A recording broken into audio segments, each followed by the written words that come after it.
In this episode of Locked On Capitals, we talk about the free agents that are going to be available on July 13th. This is the silly season, as they say. So let's get silly on this next edition of Locked On Capitals. Locked On Capitals, your daily podcast on the Washington Capitals. Part of the Locked On Podcast Network, your team every day.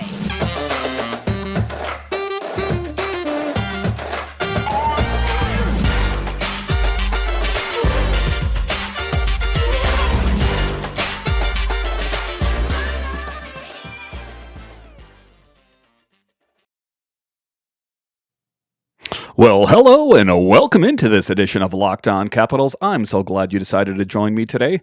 As always, this podcast is free and available on all the major platforms, and I want to thank you for making this your first listen or view of the day. Yes, this podcast is also available in video form, so head on over to YouTube and check that out.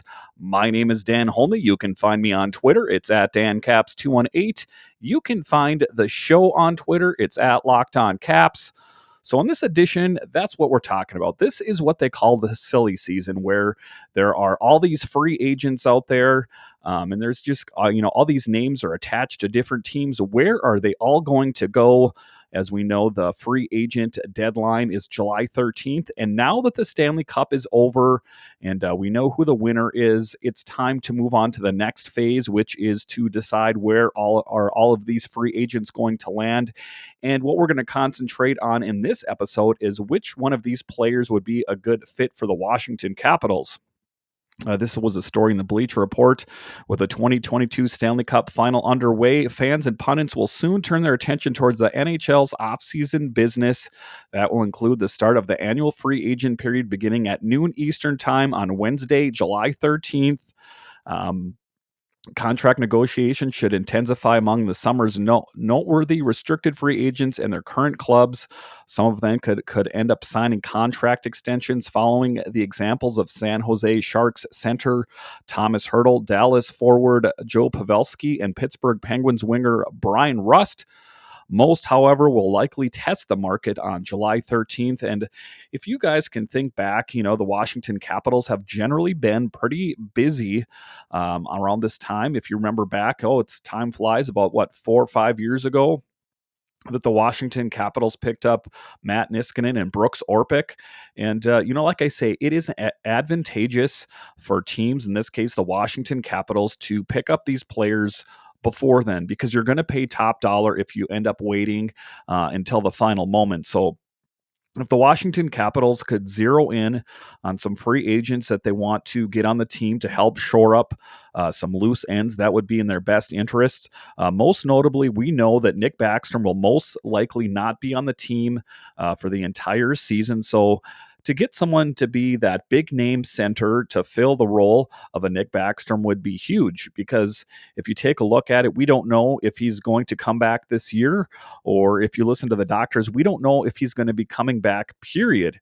So there's a lot of questions that abound about this Washington Capitals team. And then in this episode, let's kind of just break down some of the bigger names out there. The notable forwards could feature Pittsburgh Penguins center Evgeny Malkin. John Klingberg of Dallas could draw attention from teams seeking a puck-moving defenseman. Those in market for a starting goaltender could pursue Colorado Avalanche's Darcy Kuemper. So let's take a look at some of the big names that are out there. I think that the first thing that the Washington Capitals are going to have to address, and I talked about in the previous podcast, is the number one netminder. And so that is going to be a big decision for them to make. But since I covered the netminding situation in the last podcast, let's address the forwards and defense position. So there is some big names out there, and most notably Evander Kane. And the interesting thing about Evander Kane is he was linked to the Washington Capitals. As I mentioned in a previous podcast, Alex Ovechkin actually reached out to Evander Kane last season while the Capitals were making their push for the playoffs. And people are talking about, could you have imagined a line with Ovechkin, Backstrom, and Evander Kane, or you could put Kuznetsov as the center there. That would have been crazy. And, there is some bad blood there between Evander Kane. He's mixed it up with some of the Washington Capitals from time to time, but, he's a bit like a Tom Wilson player where he's a guy that's easy to not like, but if he's on your team, you love him because he gives his all. Sometimes he wears his emotion on his sleeve, if you will. And he's the kind of guy that he's a great goal scorer, but he's also not afraid to stand up for himself or others. And I think he might fit well with the Washington Capitals culture. If you take a look, they have Tom Wilson, who's a tough guy. They have Garnet Hathaway, and adding Evander Kane, that would be a lot of snarl on that Washington Capitals team. So it's going to be interesting to see where they go on that. But just kind of taking a look at the first player we talked about there, Evander Kane, I'm saying that is a good option. The 21-22 season was turbulent one for Evander Kane after he missed the first half, serving a 21-game suspension and being buried in the minors. The San Jose Sharks terminated his contract on January 9th, making him a free agent. As the NHLPA filed a grievance on Kane's behalf, he signed a one-year contract with the Edmonton Oilers on January 28th. Despite the upheaval, Kane proved to be a terrific fit for the Oilers, skating on the first line alongside superstar Connor McDavid. The 30-year-old left winger tallied 22 goals and 39 points in 43 games, marking the 8th time in his 13-year NHL career he scored 20 or more goals. He was outstanding during the Oilers' playoff run, leading them with 13 goals in 15 games. And let me ask you, Caps Nation, what is there not to like about that? Evander Kane on the Washington Capitals, sign me up. I think that's good. I know, he's kind of one of these guys, that's a little bit out there. He might do something that will get himself in trouble. He might get suspended. He might go a little bit over the top. But with that being said, he has great goal scoring potential. I'm all in on Evander Kane. I don't care what anyone else thinks. I think that if you added him to the Caps team, I think that, a guy that has that kind of goal scoring potential could really go a long way. So that performance should make Kane an enticing target in this summer's UFA market. Oilers general manager Ken Holland indicated he'd like him back. However, they have just $7.1 million in salary cap space and must find a goaltender to replace Mikko Koskinen. Restricted free agent wingers Yamamoto and Puljujarvi also require new contracts. And every time I bring up these names, I hear things on Twitter like, well, how are they going to fit under the cap? Let's leave that up to Brian McClellan. I don't know if some other player is going to have to move out for him to move in. So I'm not trying to be wear the general manager hat and say, that he's going to fit and he's going to fit under the cap. That's not my job. My job in this situation is to take a look at players that I think would be a good fit.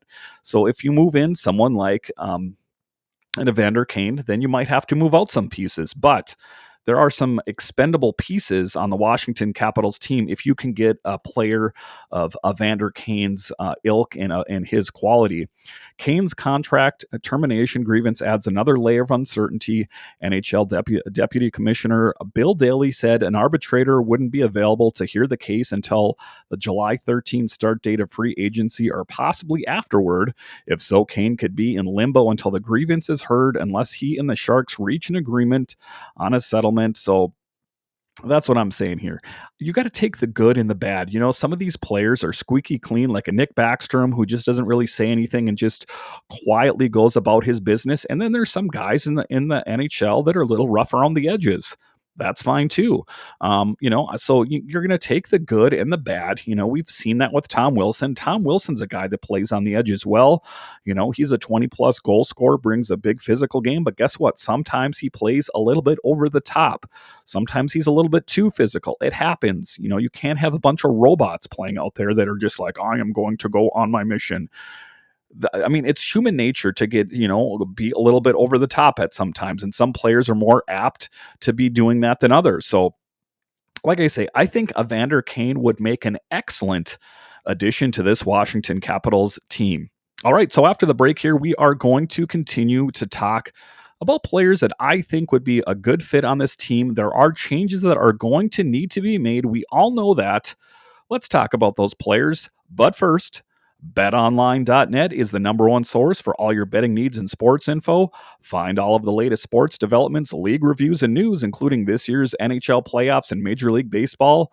BetOnline is your continued source for all your sports wagering information, including live betting, esports, and scores. And BetOnline remains the best spot for all your sports scores, podcasts, and news this season. BetOnline.net is the fastest and easiest way to check in on all your favorite sports and events, including MMA, boxing, and golf. Head to the website today or use your mobile device to learn more about the trends in action. Bet online, where the game starts. All right, welcome back to this edition of Locked On Capitals. And like I said, this is the topic, and this is the subject of this podcast, is the silly season, as they say. If you listen to the NHL Network, they throw that term around a lot.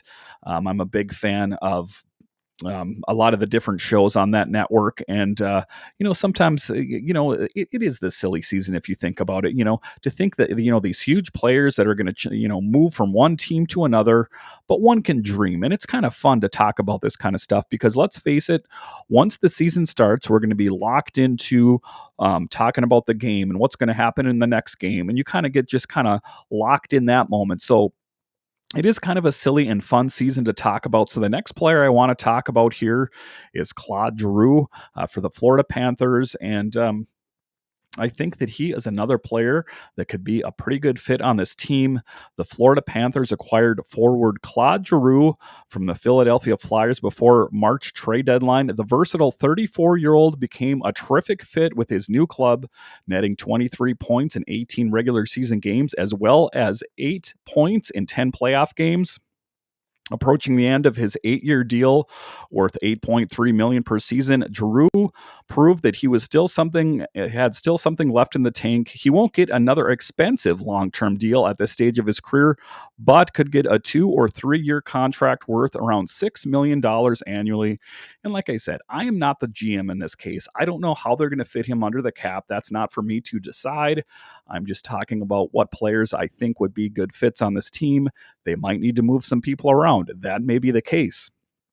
On May 26th, Florida Hockey's Now's George Richard reported Giroux could picture himself returning with the Panthers. However, they have just $3.1 million in projected salary cap space with 17 players under contract for next season.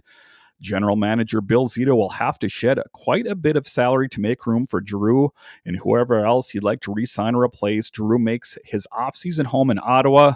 On March 25th, the Ottawa Sun's Bruce Gerich reported Giroux was said to be intrigued by the rebuilding Senators.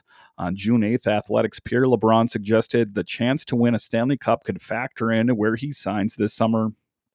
And, that would be an interesting move for him to go out to the Ottawa Senators. I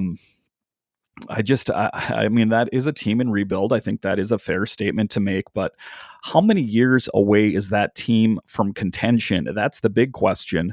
The Ottawa Senators were an interesting team in the regard that they kind of saw what they had. This is going back a few years here. They had some bigger name players, but it ultimately wasn't enough to take them over the top. So what they did is they moved on from some of these players. They traded them. Some of the players left on their own, but in the process of doing some of that, they also acquired a bunch of really top draft picks, first round picks and second round picks. And some of those won't reach fruition, or they won't come to fact within the next couple of years here. But I think that Ottawa Senators team is poised to be a really great team in the future. But keeping this back to Claude Giroux here, I think that he's kind of coming up on the end of his career here. And, you just kind of take a look at he had that long run. He was the captain of the Flyers. And then, I think that he ultimately wanted to be on a winning team. And if you took a look at the Florida Panthers, they were headed to the playoffs. And on paper, it kind of seemed like they were a contender to win the Stanley Cup. Obviously, we know that wasn't the case. But on paper, it really seemed like it was possible. They had Bobrovsky and Ned, and they had a lot of offensive firepower.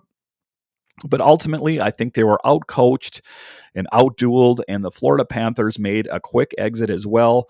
So Claude Giroux, he's getting to that point of his career. He played many years for the Flyers, like I talked about, and that kind of just started swirling around the drain there. We all know what kind of team the Flyers are. They picked up Tortorella, and I think they're probably at least a few years away from contention, unless they can really just kind of piecemeal together some kind of players here and there. I ultimately think that, like I say, it's going to be a few years away before the Flyers are in contention. So, in any event, that is why Giroux left. He went to Florida for greener pastures. As it turns out, those pastures were brown as well. So, that's what I'm talking about, is that he's at the point now where he might want to go home. He's at the end of his career. He lives in Ottawa. The Senators could use someone like him to mentor some of the younger players on the team. But what I'm saying is that if he is open to the possibility, considering the injury to Nick Backstrom, where we know he's going to be gone, probably for all of next season. And if you listen to different doctors out there, he may never return again. They could use someone like Claude Giroux on the team to fill some of the role that Nick Backstrom did. And I know that I've talked about, and I do think that the Washington Capitals need to go younger. But, just for next year, if they sign him to like a 1-year deal or something like that, then I think that that would be a good fit. I think the Capitals could use someone of his experience, because to try to get someone from Hershey to slot them into the lineup and try them to get to fill the role that Nick Backstrom did is going to be a bit difficult, I got to say. I mean, Nick Backstrom brought a lot to the table. And I don't know necessarily, if an AHL player is going to be able to fill that void. We kind of saw little glimpses of it last year. If you look at the beginning of last season, they worked in Leeson and Protas and briefly Hendrix Lapierre, and they all had flashes of success. But like JJ Regan talked about with me, it wasn't sustainable. So they need that sustainable scoring. They need that that good hockey IQ that Nicholas Backstrom had, because the mind was willing, but the body was weak. In the case of Nick Backstrom last year, you could tell that it really irked him that he wasn't able to perform on the level that he was the year before. The brain is still there. The hockey IQ is there. It's just that hip injury was just really hampering his progress. So, say worst case scenario, Nick Backstrom never does come back. The Washington Capitals, they can't sit there and say, woe is me. It's unfortunate that they lost one of the best players in Capitals history, but they need to move on. And, I don't think that they need to do that necessarily right now, but they need to monitor the situation. And I think that someone like a Claude Giroux would be a good fit on this Washington Capitals team. All right, so after the break here, we are going to continue to talk about the free agents that are available. There's a few weeks here before it is the free agency deadline. And then that's when the rubber really meets the road. Like I say, it would be best for the Capitals to take care of this before then so they don't pay top dollar. But we'll talk a little bit more about some of those free agents after the break. All right, welcome back to this edition of Locked On Capitals as we are talking about some of the free agents that are available. In the previous podcast, I focused on net minding, but in this one, I'm talking about forwards and defensemen. And, another interesting name out there, one of the bigger names out there, is John Klingberg from the Dallas Stars. If this was John Klingberg's final season with the Dallas Stars, he probably won't remember it fondly. The 29-year-old defenseman's public unhappiness in January over his stalled contract talks made him the subject of trade speculation. Though his play improved and he finished the season with the Stars, TSN's Pierre LeBrun reported on June 17th that he appears headed to the free agent market. Klingberg spent the past 7 seasons carrying an annual salary cap hit of $4.25 million. It's expected he'll be seeking a substantial pay raise on his next deal. On October 16th, Sportsnet's Jeff Merrick reported he sought an 8-year contract from the Stars worth between $62 million and $66 million. That's an annual salary cap hit of $7.75 million and $8.5 million. So that is a bit on the expensive side. But if there is some possibility that the Capitals could, find a way to get him a little bit on the cheaper side of things, I think that that would be another good option. This one's a little bit closer to home. As we talked about the different players that are available over there, in the NHL, is Chris Letang, the Pittsburgh Penguins. Chris Latang has been patrolling the Pittsburgh Penguins blue line for 16 seasons, helping them win 3 Stanley Cups as one of the better puck-moving defensemen in the league. At an age where most blue liners are past their prime, the 35-year-old Latang enjoyed a career-best 68-point performance in the 21-22 season. That effort means Latang might not accept a pay cut from his current $7.25 million annual salary cap hit, while he won't be getting another long-term deal like the 8-year contract he's completing this season. He could seek an annual average value of $7 million. On June 13th, the Athletics' Rob Rossi reported the Penguins' priority is signing Latang to a multi-season contract. He said he'd like to play another 5 seasons. The cost of keeping him could make it difficult to retain Malkin, depending on how much of a pay cut he's willing to accept. And, if you take a look at that Penguins team, they also seem to be a team, that's getting older. A lot of those players have been there for some time, and they're kind of in a similar position as the Washington Capitals. They're in the need of going younger. And I think that they're facing some big questions in front of them as well. Which ones are they going to keep? Are they going to keep Latang? Are they going to keep Malkin?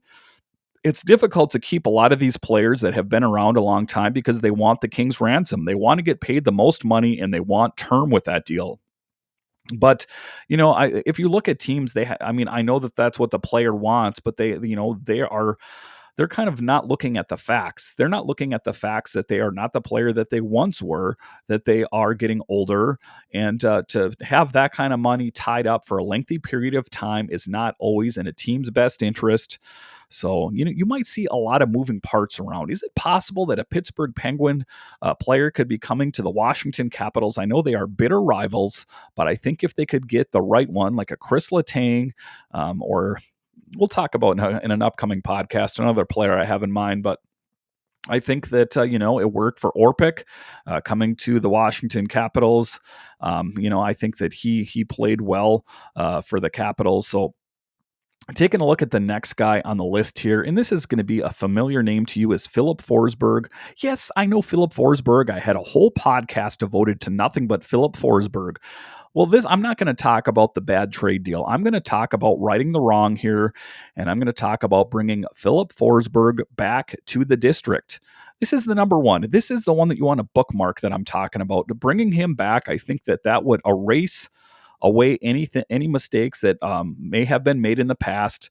Skating in the final season of a 6-year contract, Phillip Forsberg enjoyed a career best in the 21-22 season. The 27-year-old Nashville Predators left wing finished second among his teammates with 42 goals and was third with 84 points. This season may have also been Forsberg's last in NHL.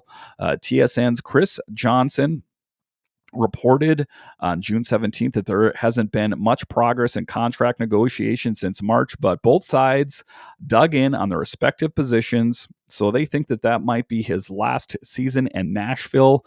Having earned $6 million annually on his current contract, Forsberg could seek a pay raise exceeding $8 million annually on an 8-year deal. That would be in line with what teammates Matt Duchene and Ryan Johansson are making. So that's what I'm talking about. I don't want to belabor the fact that, is he going to come to the Capitals, and we want to right the wrong. But, just to briefly state it, if they could get Phillip Forsberg back to the team, I think that would be a good move. I think that, it would help with the Washington Capitals move on from that whole thought process. So, that's what I'm talking about. We're just kicking about names here.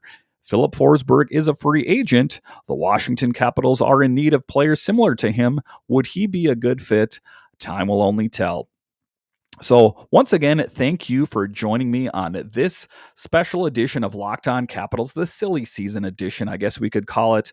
That's what they call it around the NHL, where every team is kind of vying and we're trying to see, it's like a big jigsaw puzzle. Will this player fit with this team? And oh, no, that piece isn't going to fit together. So, it is kind of fun to talk about these different players, these big name players playing on the Washington Capitals. What big name player would you like to see come to the Washington Capitals? Hit me up on Twitter. It's at DanCaps218, or you can hit me up at Locked On Caps. Of these players that I talked about tonight, which one do you think would be a good fit on the Washington Capitals? I think that there's going to be some big moves. I think that the Capitals are going to swing for the fences. I guess it just remains to be seen if what player that happens to be. All right. Once again, thank you for joining me on this edition of Locked On Capitals, and I'll talk to you again next time.